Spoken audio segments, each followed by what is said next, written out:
Assalamualaikum warahmatullahi wabarakatuh. Kembali berjumpa dengan saya, Nur Kamilah, dalam mata kuliah Nilai dan Etika Pekerjaan Sosial. Sebagai sebuah profesi pemberian pertolongan, pekerjaan sosial dalam prakteknya dituntut untuk menggunakan nilai-nilai yang dengan itu dapat memberikan pertolongan kepada klien dengan baik. Ada seperangkat nilai yang mempengaruhi profesi ini dan senantiasa digunakan dalam praktek ya, sebelum dia mengambil keputusan atau mengambil tindakan tertentu. Sedikitnya ada 5 nilai di sini. Yang pertama adalah nilai pribadi pekerja sosial, kemudian nilai pribadi klien, lalu nilai lembaga, nilai masyarakat, dan tentu saja nilai profesi pekerjaan sosial. Dan pada kesempatan kali ini kita akan membahas tentang nilai profesi pekerjaan sosial. Baik, nilai profesi pekerjaan sosial adalah nilai yang disepakati oleh pekerja sosial dan digunakan dalam menjalankan profesinya. Nilai ini terbangun dari 3 prinsip ya. Yang pertama adalah general principles atau prinsip-prinsip umum, kemudian ethical principles atau prinsip-prinsip etik, prinsip-prinsip dasar, dan yang ketiga adalah ethical standards atau standar etik. Ketiga prinsip ini terbentang dari nilai yang paling abstrak, yang sifatnya konseptual, sampai kepada nilai yang dapat dioperasionalkan, seperti kode etik profesi.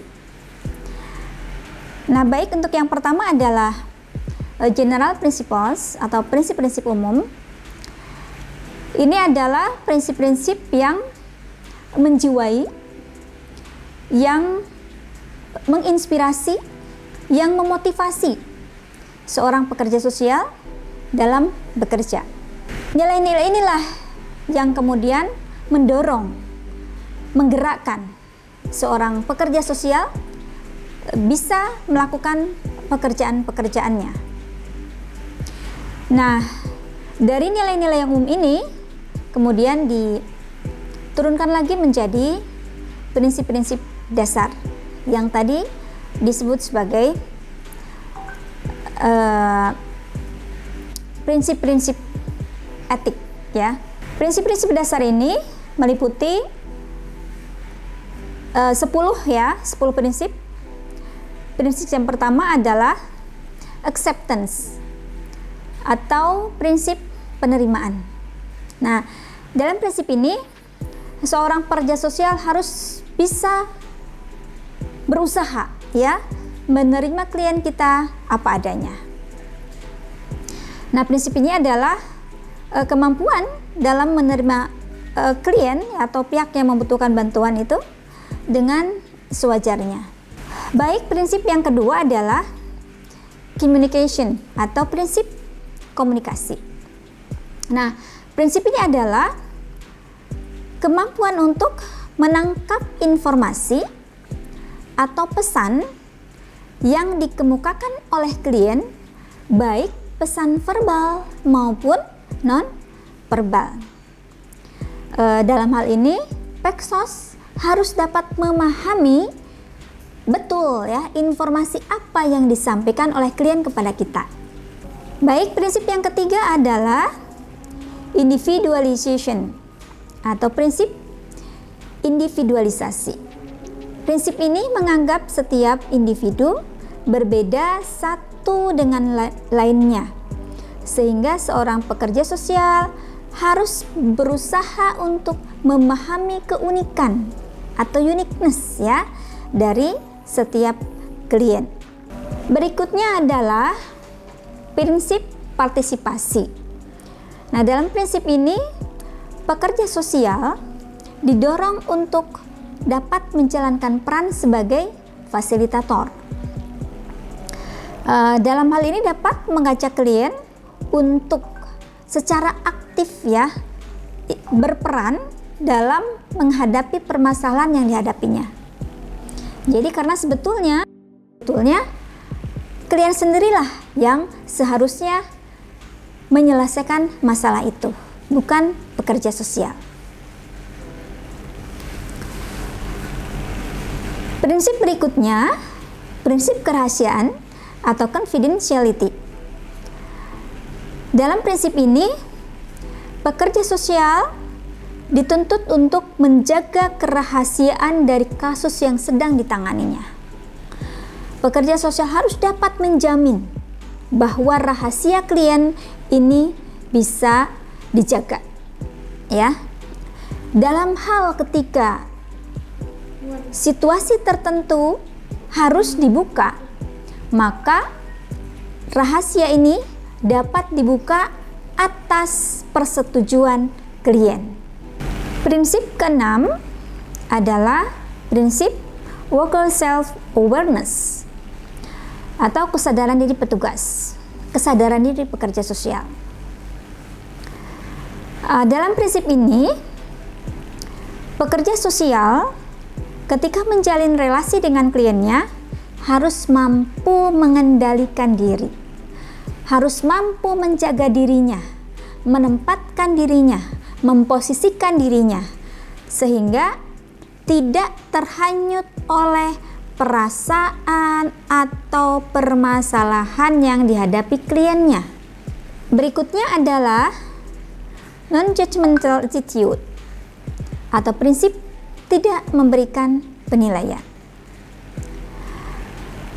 Pekerja sosial hendaknya tidak memberikan penilaian baik atau buruk, berguna atau tidak berguna.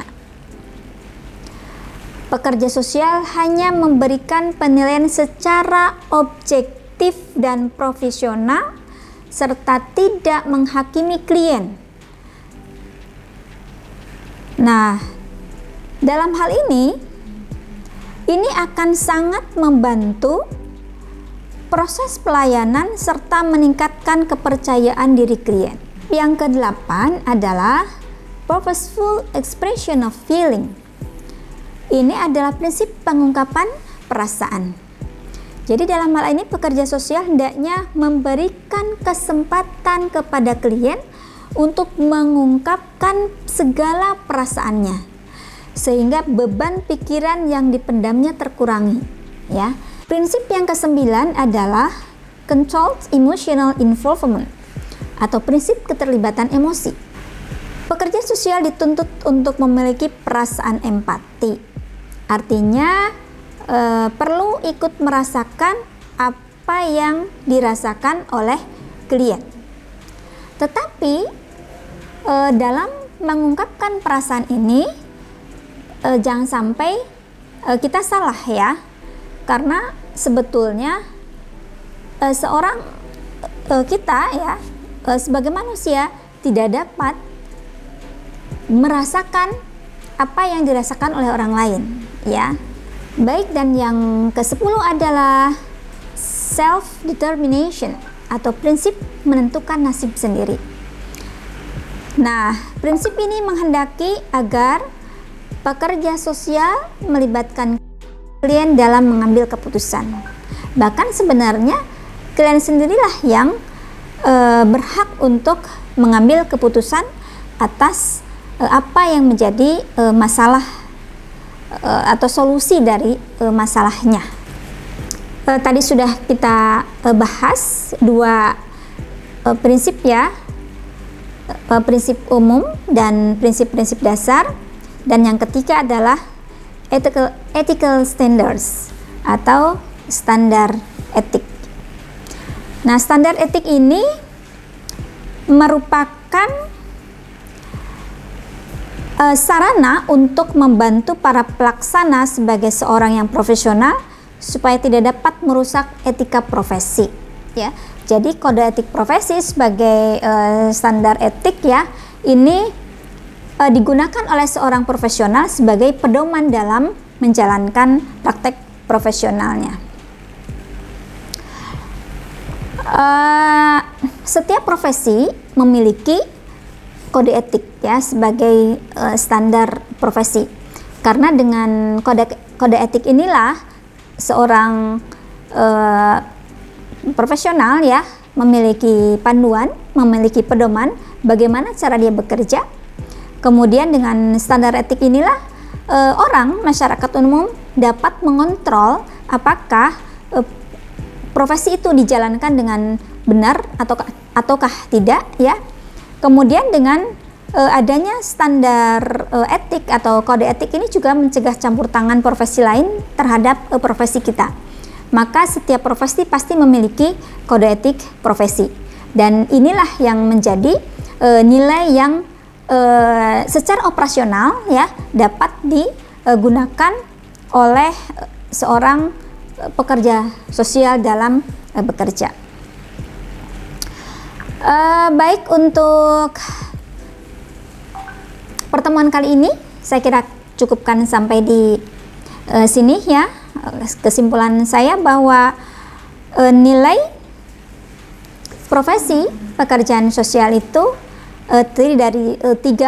Yang pertama adalah prinsip umum, kemudian yang kedua prinsip dasar, dan yang ketiga adalah kode etik pekerjaan sosial. Ketiga hal ini menjadi acuan seorang pekerja sosial dalam bekerja, tapi yang menjadi acuan operasional adalah kode etik ya. Sementara untuk prinsip-prinsip umum ia menjadi sesuatu nilai yang mendorong ya, sifatnya konseptual ya, sedangkan untuk kode etik sifatnya nilai yang dapat di operasionalisasikan gitu. Terima kasih atas segala perhatian, mohon maaf atas segala kekurangan. Assalamualaikum warahmatullahi wabarakatuh.